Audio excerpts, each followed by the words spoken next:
नमस्कार मित्रों, मैं राजीव रंजन प्रसाद। आज बात उस नदी की जो खो गई है।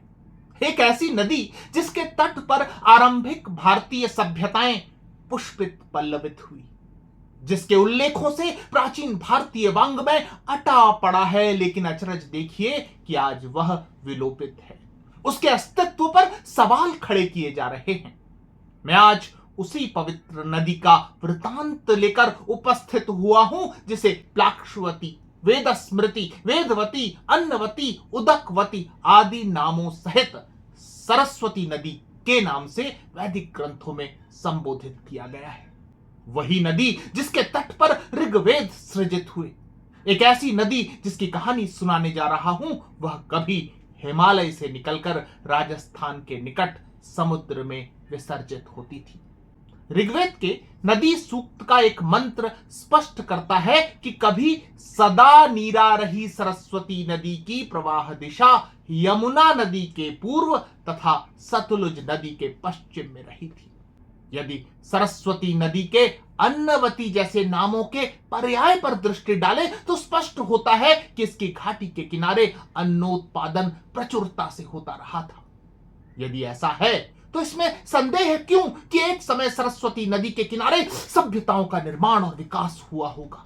अर्थात सरस्वती नदी भारतीय सभ्यता की निर्मात्री भी है, लेकिन अब वह इस तरह विलुप्त हो गई है मानो कभी उसका अस्तित्व ही नहीं रहा है।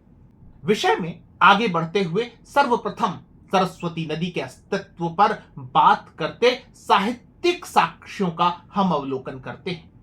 ऋग्वेद में सरस्वती को माता गौ की तरह पालन करने वाली अथवा सर्वोत्कृष्ट नदी कहा गया है।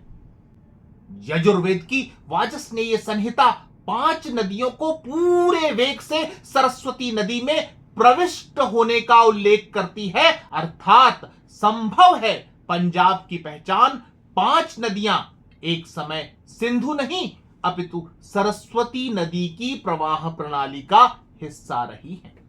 वाल्मीकि रामायण के अनुसार राजकुमार भरत जब कैकेय देश से अयोध्या लौट रहे थे तब उन्होंने सरस्वती नदी को पार किया था।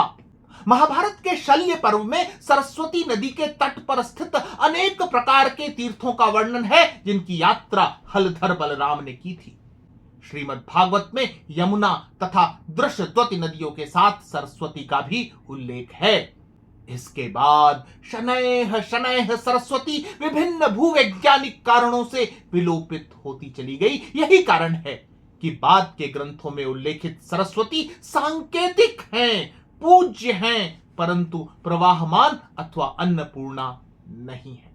बहुधा वैज्ञानिक दृष्टि की बात की जाती है, इसलिए विषय में आगे बढ़ने से पहले जानते हैं कि विज्ञान सरस्वती नदी के संबंध में क्या प्रमाण प्रस्तुत करते हैं।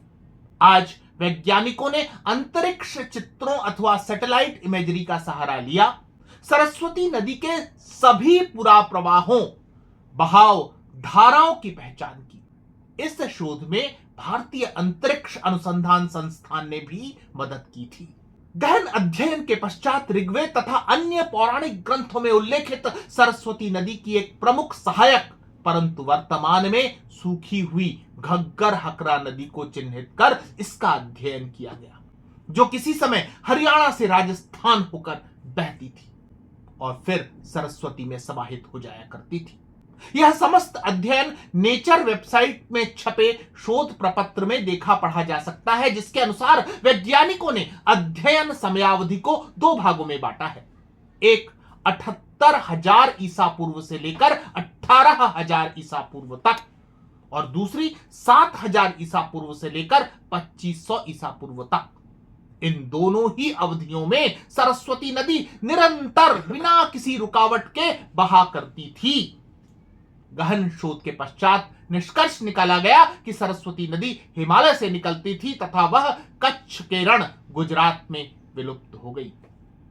इसके आधार पर शोध में कहा गया है कि सरस्वती नदी पर जानकारी जुटाने के लिए टीम ने कच्छ के रण में 60 फीट गहरा ड्रिल किया और नदी के सैंपल इकट्ठा किए। इस सैंपल को नियोडाइमियम और स्ट्रोंशियम नामक 2 आइसोटोप से जांच करने के पश्चात शोधकर्ता दल को नदी की उम्र और उसके उद्गम की जानकारियां मिली। हिमालय और रण के सैंपल एक जैसे मिले हैं। कथनाशय यह है कि जिस सरस्वती नदी की उपस्थिति को हमारे प्राचीनतम ग्रंथों में व्याख्यायित किया गया है, विज्ञान इस बात के साक्ष्य प्रस्तुत कर रहा है कि वह महान सरिता एक समय बहा करती थी, किंतु किन्हीं कारकों से वह विलोपित हो गई है। तो आइए अब नदी के उद्गम पर पहुंचते हैं और फिर इसके विलोपन का वृतांत भी समझते हैं। वैदिक ग्रंथों में सरस्वती नदी के उद्गम स्थल की प्लक्ष प्रसरण के रूप में पहचान की गई है, जो यमुनोत्री के पास अवस्थित है।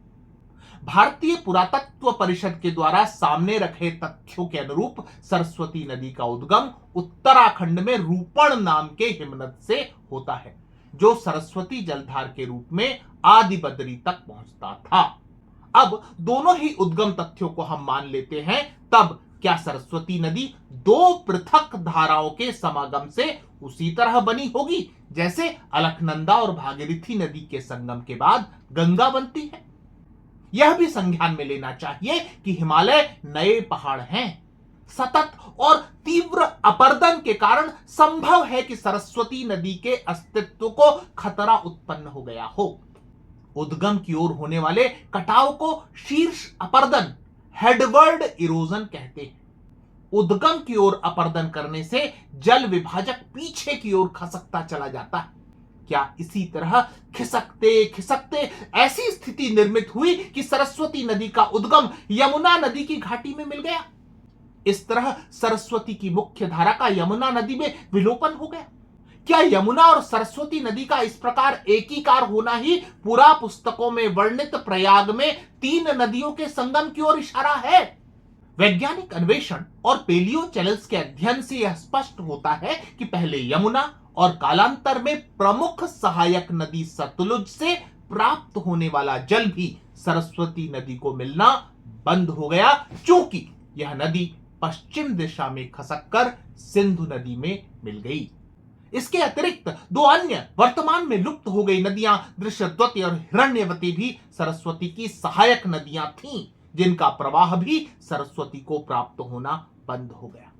कम पानी के कारण पूरी तरह मिट जाने से पहले यह नदी अनेक धाराओं में विभाजित और विसर्पित हो गई होगी। नदी विसर्पण अथवा रिवर मिएंडरिंग को समझे कि ढाल कम हो जाने के पश्चात मैदानी क्षेत्रों में नदी की धारा दाएं बाएं बल खाती हुई प्रवाहित होती है और विसर्प अर्थात अंग्रेजी के एस आकार का निर्माण करती हुई बहती है। मैदान में नदी की प्रवृत्ति अपने एक सिरे को काटने और दूसरे सिरे पर निक्षेपण करने की हो जाती है, इसलिए कुछ समय इसी तरह बहने के बाद नदी अत्यधिक निक्षेपण के कारण अपना रास्ता बदलने के लिए बाध्य हो जाती है। ऐसे में मुख्य नदी तो सीधे होकर बहने लगती है, लेकिन जहां जहां विसर्प बने थे उनमें पानी भरा रह जाता है। अपशिष्ट भाग झील का आकार ले लेता है। अधिकांश ऐसी झीलें अंग्रेजी के सी अथवा यू आकार की दिखाई पड़ती हैं, अतः इन्हें गोखुर झील, छाड़न झील, चापाकार झील अथवा ऑक्सबो लेक कहते हैं।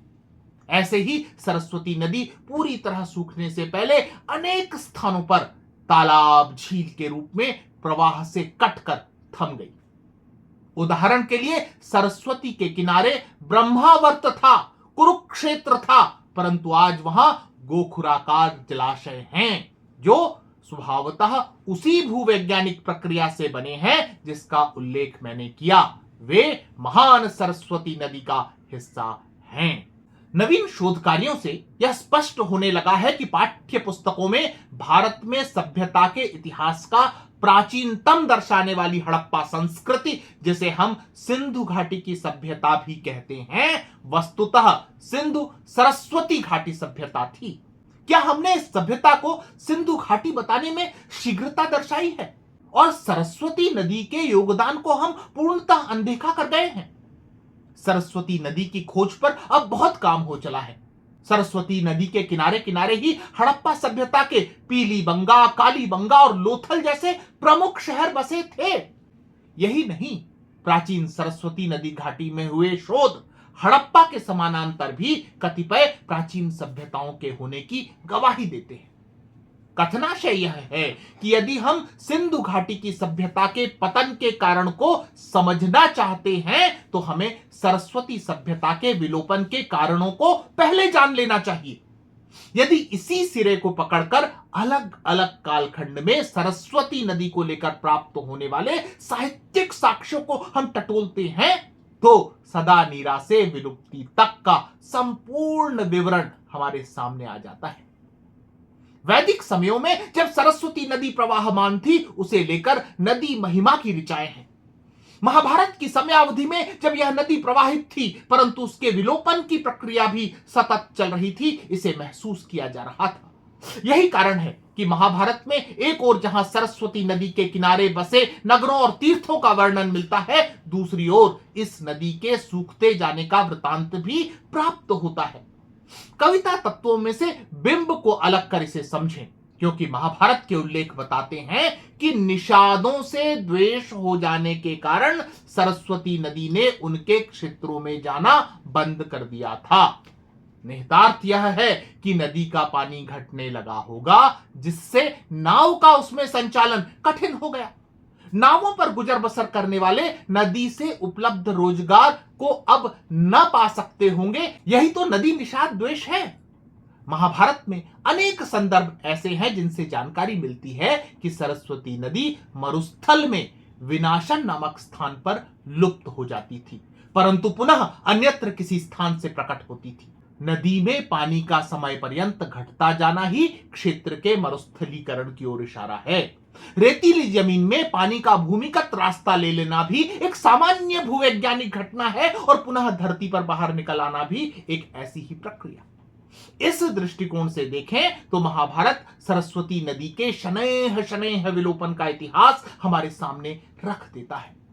महाभारत के अतिरिक्त जैमिनीय ब्राह्मण में भी सरस्वती नदी को मरुस्थल में सूखा हुआ बताया गया है, अर्थात पूर्ण विलुप्ति। तो क्या सरस्वती नदी की खोज करता विज्ञान वही सब कुछ हमारे सामने रख रहा है जिसका दस्तावेजीकरण प्राचीन कृतियों में हो चुका है? निश्चय ही सरस्वती नदी का इतिहास हमें उसके पूरे गौरव के साथ प्रतिस्थापित करने की आज आवश्यकता है। ऐसा क्यों नहीं हो सका? इसके पीछे रुकावट क्या थी? कभी कभी वामपंथी लेखक ही अपने विचार की धारा की पोल पट्टी खोल देते हैं। ऐसा ही वामपंथी लेखक ओम थानवी ने अपनी पुस्तक मोहनजोदाड़ो के माध्यम से किया है, जिसमें वे लिखते हैं कि अटल वाजपेयी की सरकार के दौर में सरस्वती नदी की खोज का आरंभ हुआ। उस कार्य को प्रगतिशील सरकारों के दौर में बंद करवा दिया गया। इसका कारण वह देते हैं कि एक वाम समर्थित सरकार में सरस्वती नदी को हिंदू प्रतीक मानते हुए पुरातात्विक विषय वस्तु स्वीकार कर लेना शायद टेढ़ा काम हो चला था। अब सोच कर देखिए कि ऐसी प्रगतिशीलता और प्रगतिशील सरकारों ने भारतीय इतिहास के साथ क्या क्या किया है। आइए हम अपने इतिहास के प्रति सजग हों।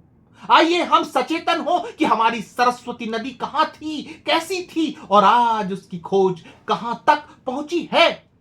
मित्रों, आज इतना ही। फिर मिलता हूं ऐसे ही किसी ऐतिहासिक तथ्य के साथ। अगर आपको मेरा यह चैनल पसंद आ रहा है तो कृपया इसे सब्सक्राइब करें। आप इस प्रस्तुति को लाइक या शेयर भी कर सकते हैं। नमस्कार।